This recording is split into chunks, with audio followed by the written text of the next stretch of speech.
Good morning, Greene County. Boy, I wish everybody could see what I see up here. I love it. Okay, Brent, come up here, please.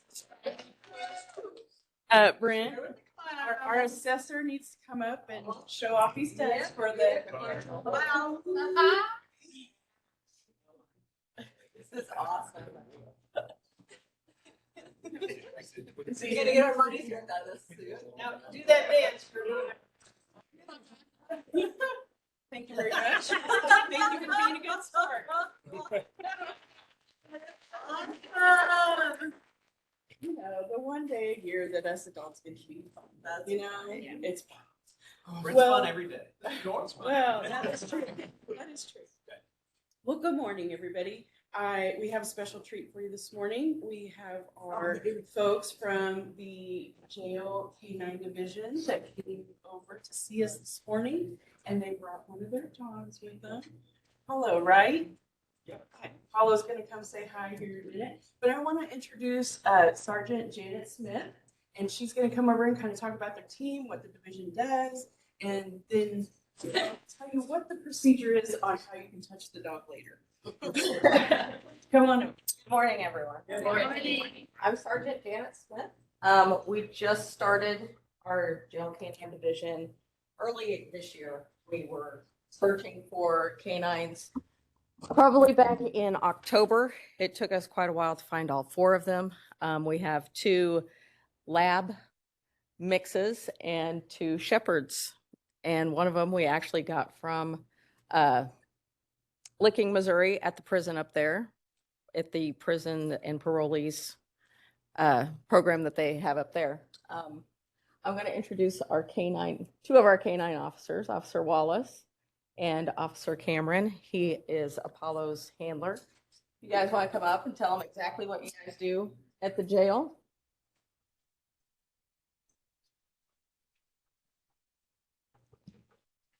Want me to start? Yep. Okay, I figured. So pretty much right now we're mostly an intake. So when arresting officers bring in inmates, we go out there with our dogs. They'll put them in the body scanner. We'll have them sit down in a chair. We'll run our dogs around them. If they indicate, we have them strip searched, everything like that. And then every now and then we'll go search a unit. When we get the chance to, we'll go search units, run our dogs through there. Their main goal is to find drugs in the facility. There you go.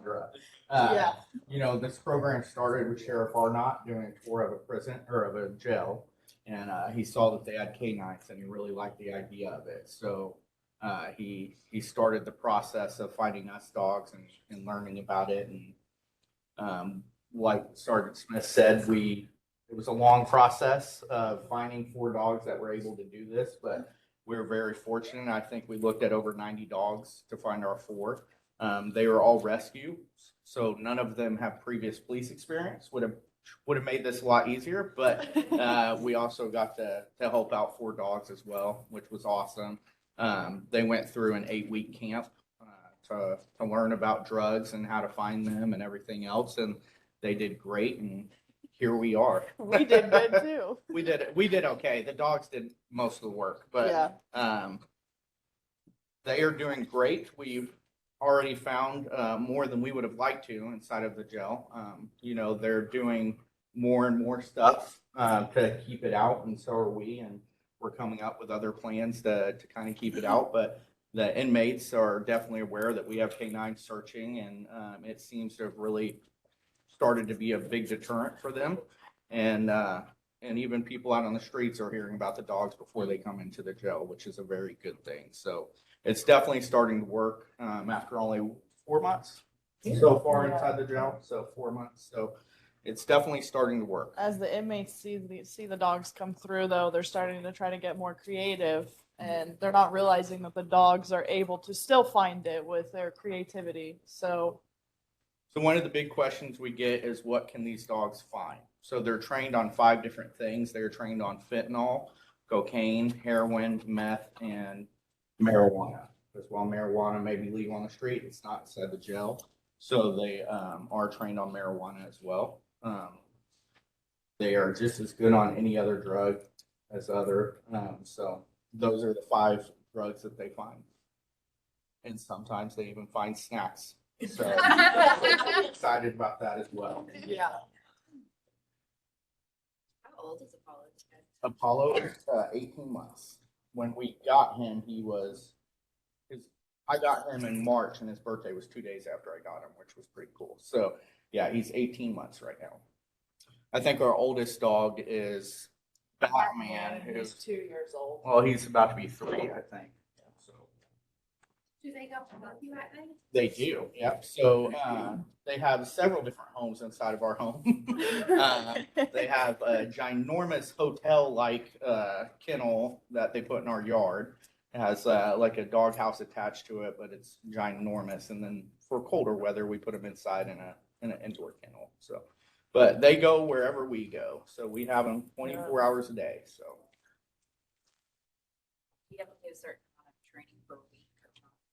Per month. Per we month. do. We have our minimum is 16 hours, but we try to go over that. We train on shift. So typically that's just by ourselves with our dogs. And then every Wednesday we train as a group so that we can help each other out if there's something anyone's struggling with.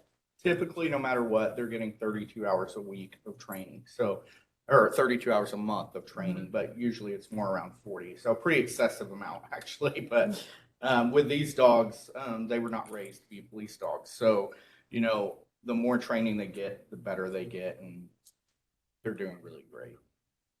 Do they train with the patrol K-9? Yes. Sometimes we kind of vary it. Our dogs obviously do not bite. They do not track. So if they're doing tracking and biting for the day, we'll work at the jail and just do, you know, narcotics. But we do train with them quite frequently. Yes, sir. Do your dogs only work at the jail, or do they also go out and call to assist patrol? They just work at the jail. So there is a reason behind that. They're trained on marijuana. So marijuana is legal on the streets. We cannot have them search a car, anything like that, because they are trained on marijuana. So primarily they're just at the jail. Do they have the same reaction to fentanyl that the human one? Like, the exposures in the jail have happened a couple of times with staff. Did they still have like the same type of reaction? So, I mean, pretty much, yeah, we carry Narcan on us at all times. I do anyway. I know all of us have been issued Narcan.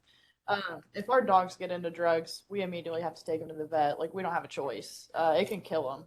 Fentanyl would definitely Yeah. kill the dogs, but Narcan is actually susceptible to the dogs too. A lot of people don't know that. We can actually use Narcan on the K9s as well, and it be effective.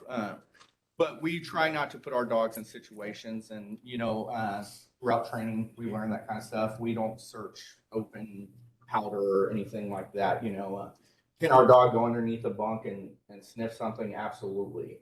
But we try to put them in the safest places we can. We've actually found fentanyl, and you know, the dog indicated on it, and that was about it. He was fine. It really matters about the dose of it, what kind of fentanyl it is, all of those things. But yes, absolutely, if they were to get a hold of it in any way, it would probably not be a good ending for the dog, I would say, no matter what we did. They're not able to take on drugs. So definitely one of the risks, not only of our dogs, but of patrol dogs as well.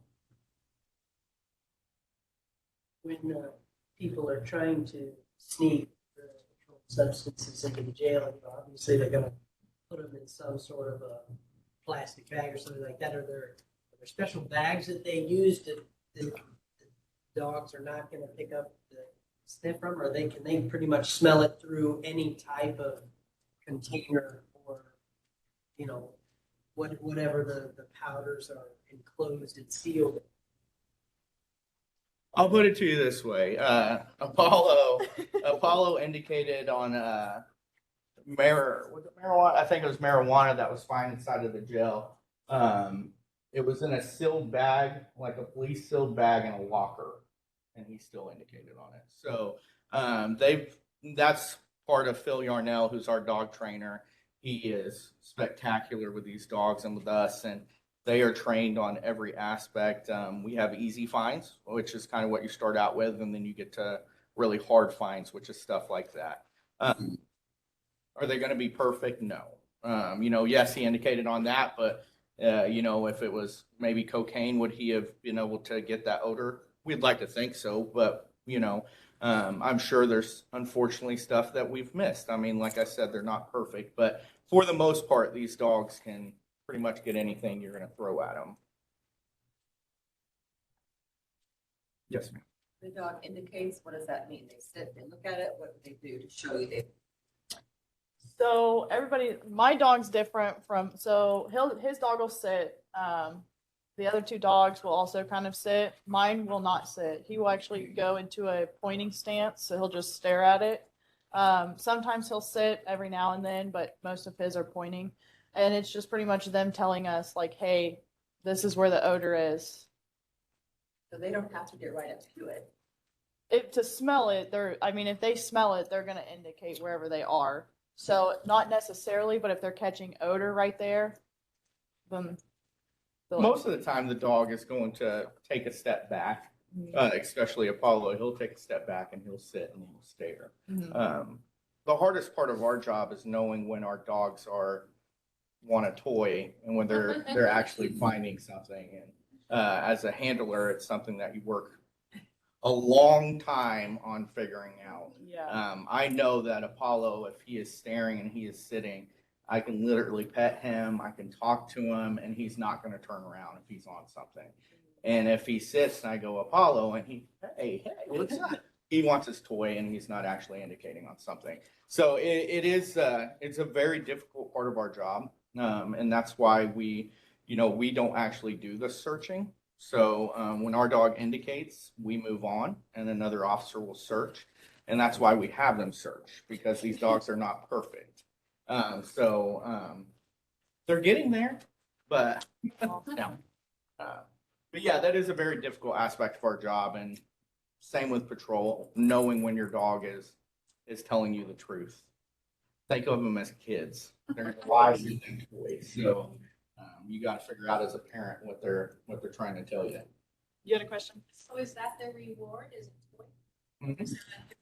So we either use a Kong, which is just like a hard, I don't have one on me. It's over in the other chair. It's just like a hard black Kong kind of thing. Oh, here it's on. And then my dog will use, it's a hose. It's like a $2 cheap hose that our trainer Bill has made for all the dogs, and patrol uses them. And my dog prefers those when he gets. No.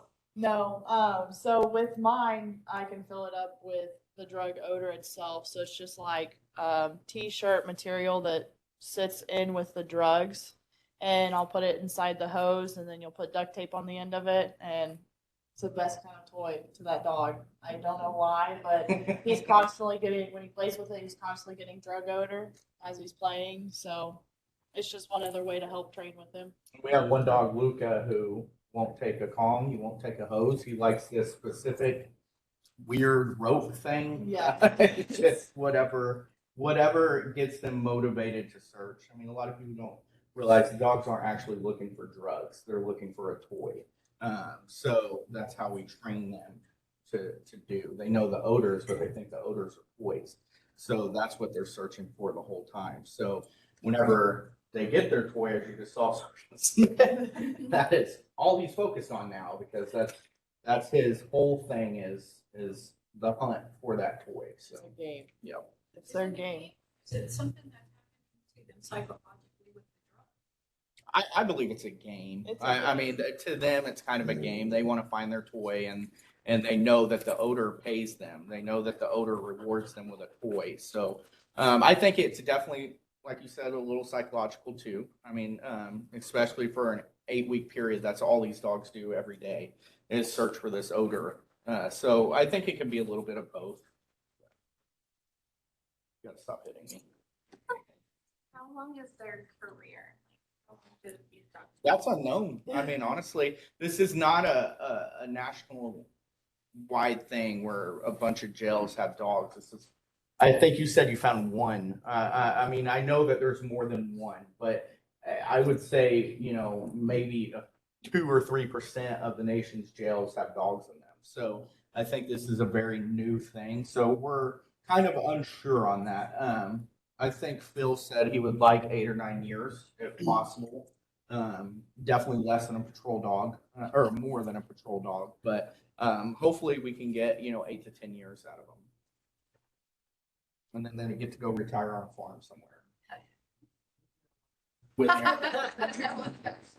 What, they deserve it. So what are some of the personal commitments and sacrifices that we wouldn't think of? I mean, obviously, if you're taking the dogs home at night, there's obviously a lot of commitments, but there's probably some other things, other sacrifices and things that we don't even think about what that means. Like, should you say 24/7?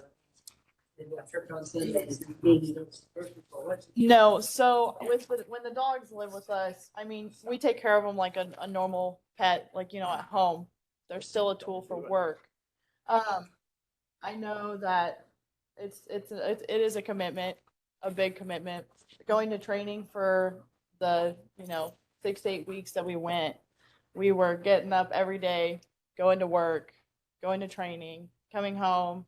And we wouldn't get home maybe sometimes till 6 o'clock at night. So it does become a big commitment. You gotta bathe the dog every now and then, and we have a bath that we have to do it at. Take them to the vet. I know some people don't take their dogs to the vet. We got to take our dogs to the vet. If they get hurt, you got to take them to the vet. Everything like that. I mean, I think day to day is kind of what you're shooting at, and it's more or less, you have to constantly be worried about your dog 24/7 is what I kind of meant by that. And, whether this guy loves to bark and I have neighbors. It's just, and also he never stays still. I mean, have you ever seen this dog lay down for more than 5 seconds? No.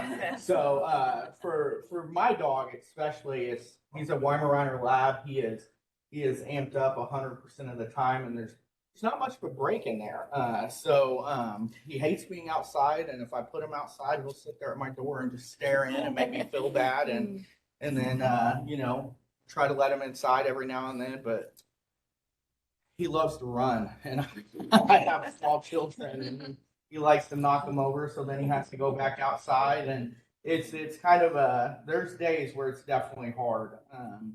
At home, because these dogs are so high strung, and we want them to be high strung, and we train them to be high strung. But at home, you would like them to relax a little bit. They don't. They're still the same way at home. So they kind of, I wouldn't call it a hassle, but it's definitely a challenge sometimes at home and everything. And of course, like Bree said, the vets, we're going to take our dogs to the vets more than what the most people would, and this poor guy got a hot spot on his neck the other day, and it's just constant worry about whether he's doing good and stuff like that. So to your average dog, is there that much of a difference? I would say yes, just because of how we train them. And like I said, we train them to be very high strung, and at home they don't relax, so it's constant. And, it's hard to take vacations and other things like that because of that. So Whole family makes a commitment. Oh, the whole family makes the commitment. That was something I talked to my wife and my kids about before I took him, because I knew what a commitment it was going to be, but they love him. So that whenever he wants him. Do you get called in, or how do you? Yes. Yeah. This sounds really bad. When we have an overdose, we try to call in 2 dogs because we want to try to find if they have anything left. So working one dog on a whole pod can get frustrating, especially because our dogs do sniff inmates. So if you're running a dog on inmates and then a whole pod of top and bottom tier, that dog's going to be wore out. Like, they're going to start to give out after the first few cells, and then after the first few inmates that they've just sniffed. They can sniff for a while, but doing a whole pod and inmates is just not possible for a dog. I know I'm on night shift, and I've been called in a couple times in the middle of the night. I'll be sleeping on my day off, and I've been called in at 2, 3 o'clock in the morning, and stumbling around the house, and you got to go. But kind of crazy sometimes what they call it. I wouldn't say it's often. No, but- it's not. but It's not very yes, it does often, happen. but it does happen every now and then. We have one dog per shift. So generally when we're gonna get called in, it's when someone's on vacation. Like she said, there's an overdose in the facility, something like that. But it's not very often that we get called in, but we do. Yes. Can you or would you ever want to even take them on errands with you or to the store, or when they're off duty, are they home? They're home. We can't take them to that kind of stuff. But they don't spend a whole lot of time at home. I mean, with our training and getting called in and stuff like that, they're at work a lot. And this dog in particular loves to work. If I let him go right now, he's going to sniff every bench in here. He's going to sniff each of you with that toy in mind. So, and all of our dogs are like that. They all love to work. And once they got trained on it, that's all they want to do pretty much. So, yes. What are the 4 breeds of the dogs that you have? Mine is a full-blooded sable German Shepherd, Okay. and then we have a Shepherd mix. I think he's a Shepherd Lab. Yeah, Shepherd Lab mix. He's I a think I just mix. made that up. Yeah, he's a German Shepherd mix, and then we've got a yellow Lab, a full-blooded Lab, and then of course his dog. The Weimaraner Lab. Yeah. A Silver Lab. I called him a Silver Lab one time, and people didn't like that. They said, that's not a thing. And I said, okay. So Weimaraner Lab is what he is. So yes.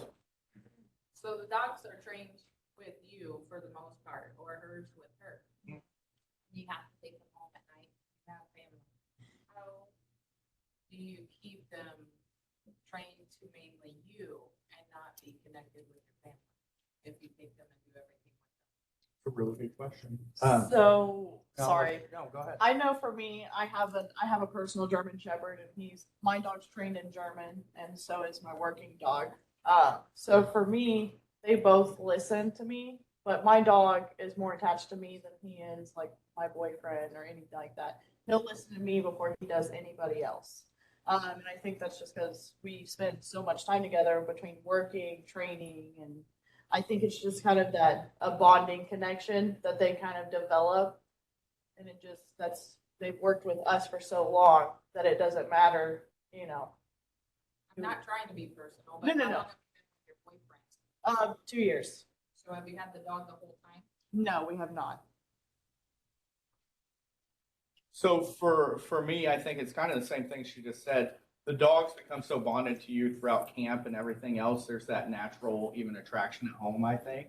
My dog will absolutely, play with my wife and my kids, and he loves it. But if I call his name, he's coming to me 100% of the time.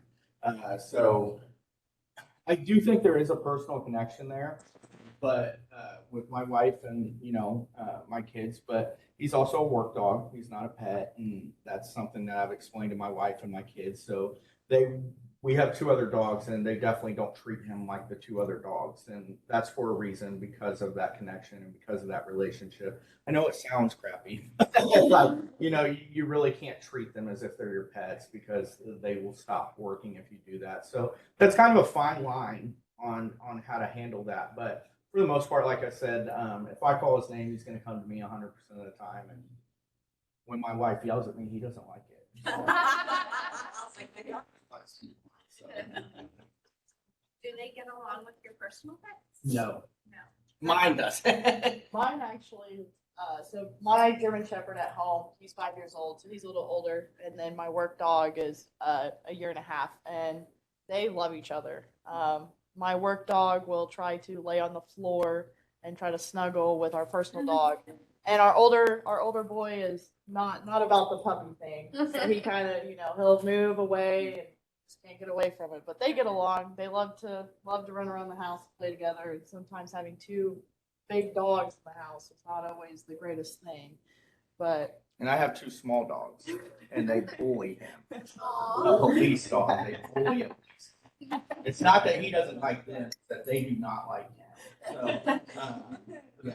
they bark at him a lot, and he gets scared. Our tough guy. Did you have a? Yes. Do you mind walking into the sunrise? Yeah, absolutely. And after the meeting, I'll sit them down so you guys can all.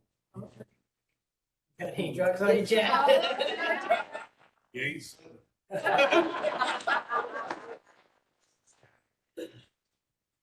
Forget your calling today, Chad. I did.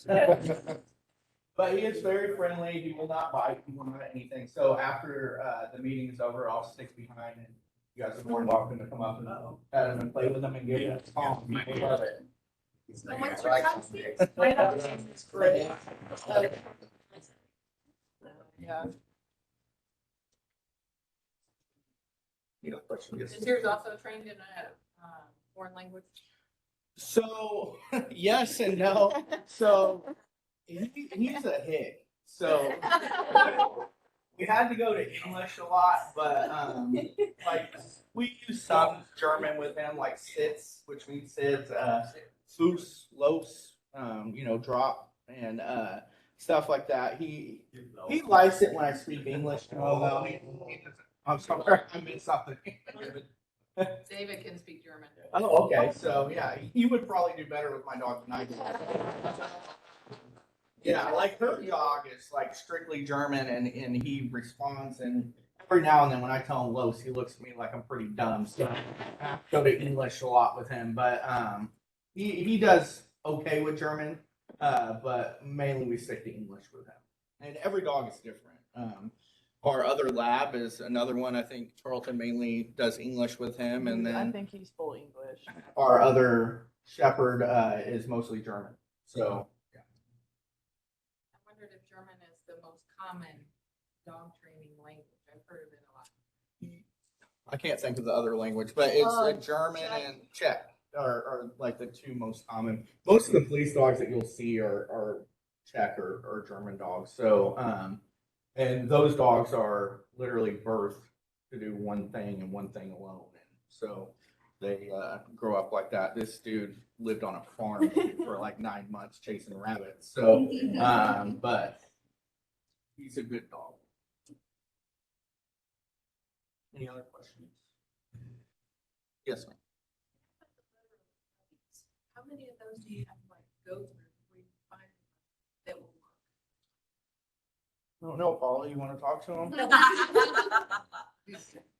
Paulo abandoned his children to become a police dog. So, so for us, it was all rescues, so we didn't really have to worry about that. I think we went through, 90 to 100 dogs before we found the 4. That was just meeting with a bunch of rescues. We would go pretty much weekly to look at dogs, and our trainer Phil Yarnell would test them. Pretty much, he would bring a toy, he'd toss it. If they'd go get it, they'd show interest. He would hide the toy. He'd see if they'd go search for that toy. Because the end game, it's a game to find that toy.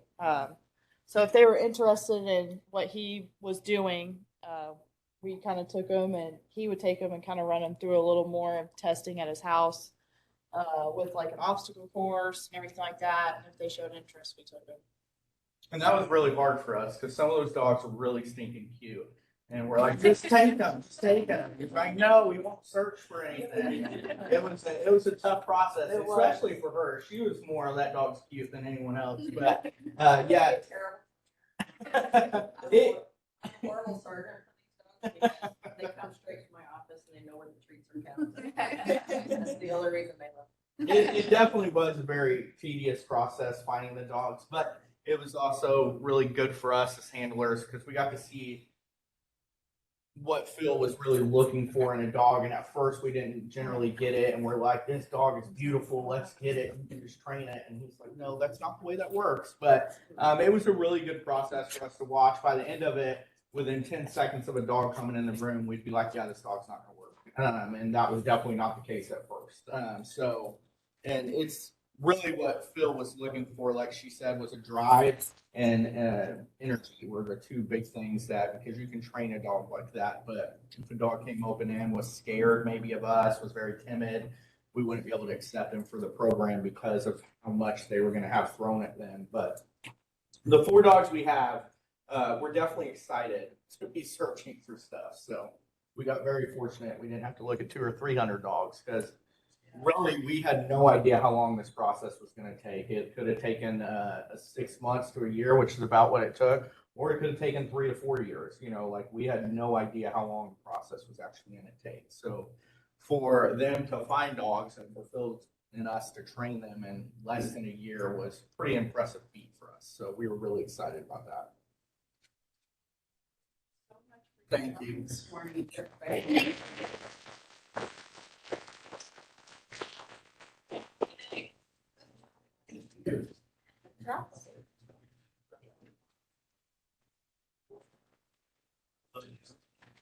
I didn't see the picture. Yeah. Yeah.